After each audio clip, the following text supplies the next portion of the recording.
I am Aisha Bites with Exit Realty North, and today I want to share with you how to use your income tax return to purchase a home.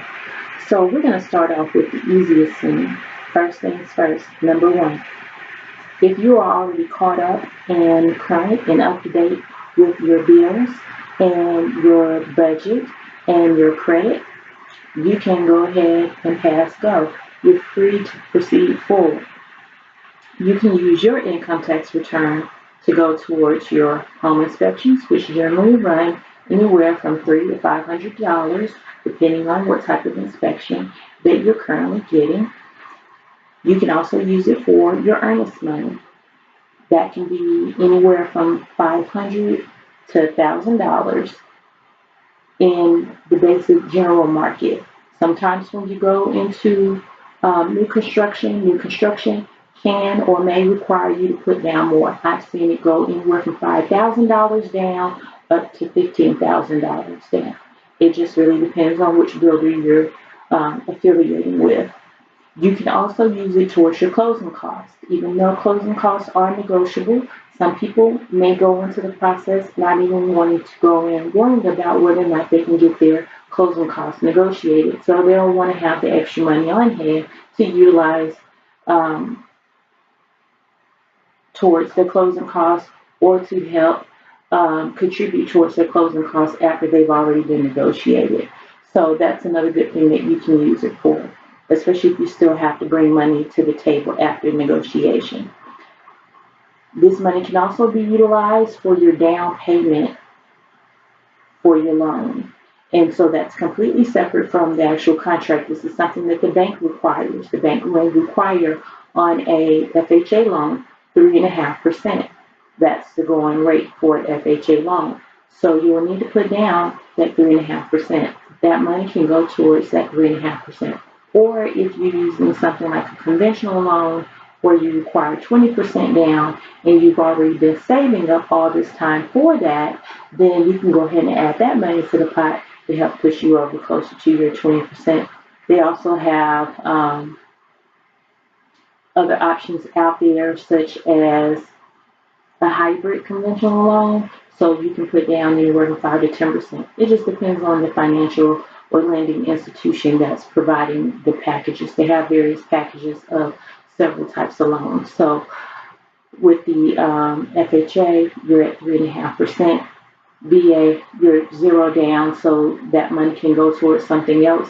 With USDA, you're also zero down because it's 100% loan too. That money can go towards something else in your buying purchase. Okay, so that's the easiest thing. You guys are free to proceed and keep moving forward and getting your home. Number two, if you are delayed on some things due to needing to clean up your credit or to pay off some debt, then you can use your money to get started towards that this year. Okay, so like if you have credit card payments that are behind or they need to be paid down or paid current, then you can utilize that money towards taking care of your credit card, your revolving debt, car payments, whatever. Whatever it is, address it. That's the biggest thing that you can do and the best thing that you can do for yourself. Address it. Don't ignore it. The longer that you let it fester, the further out you're pushing your home ownership opportunity. So pay it off. Once you get it paid off or made current, stay consistent because you have to have 12 months of no late fees, or shall I say 12 months of no late, reflecting on your credit report. You want to have a positive year of credit report history on your credit report when you get ready to purchase a home. Most lenders will not approve you if you don't. Also, too, you can take this money to negotiate and settle old debt. With that being said, address your medical bills, address old furniture, old cell phone bills, anything that you may have issues with, even your student loans. If you see out there that you have stuff going on with student loans, call them. Use this extra money to put towards that. It was money that you already didn't have. It's a great opportunity to go ahead and prop yourself up in the proper posture so then that way you can be ready to get your new home in a year. And you can also utilize this money to start a savings. Yes, banks love to see that you have money in the bank. So start set aside money at this point in time and just, make it so that you can't easily get to it. So if it means not banking with your current institution because it's local and it's attached to your credit or your debit card, go to online banking stores and start depositing money there. So when that card does come, you can take that card, put it in a Ziploc bag with some water, stick it in the freezer. That way, you can just send money to it, send money to it, send money to it, and if you ever get in the mind frames that, oh, I need to use this money, you can go ahead and go to the freezer and say, is it really worth me unthawing this?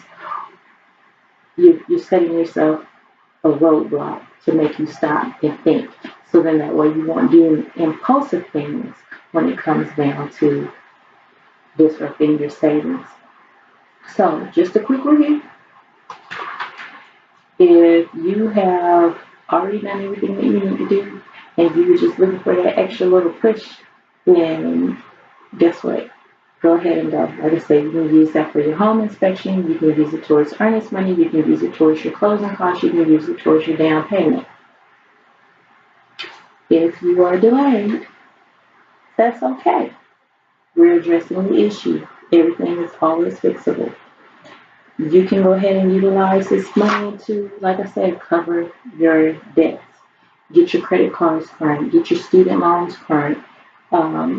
Use this money to negotiate and settle. Make sure when you negotiate and settle, ask them if they would be willing and good faith to go ahead and have that stuff deleted off your credit. Or if you were behind, once you get everything caught up, ask them if they can turn around and have those, readjusted. It never hurts to ask. So then that way you will have a positive payment history going on your credit report. We just want everything to be positive and we want everything to be going like it's supposed to, because if you don't, then what ends up happening is you end up having a low score and then the bank doesn't want to do business with you.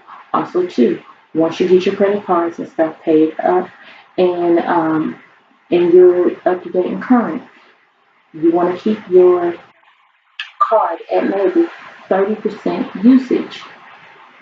30%. Let's look at it in a simple term. Round figures. You have $1,000 credit limit. At any given point in time, you only want to be using approximately $300 of your credit card. Period. It helps keep your score at a happy, nice, high. Anything going too far above that, it begins to weigh your score down. So keep that in mind as you're getting ready to start receiving your income tax returns or your home goals. And if you need an agent, my name is Aisha Bites. I'm with Exit Realty North. And no matter where you are, I will be more than happy to assist you in getting ready for your home purchase process. Thank you and have a great day.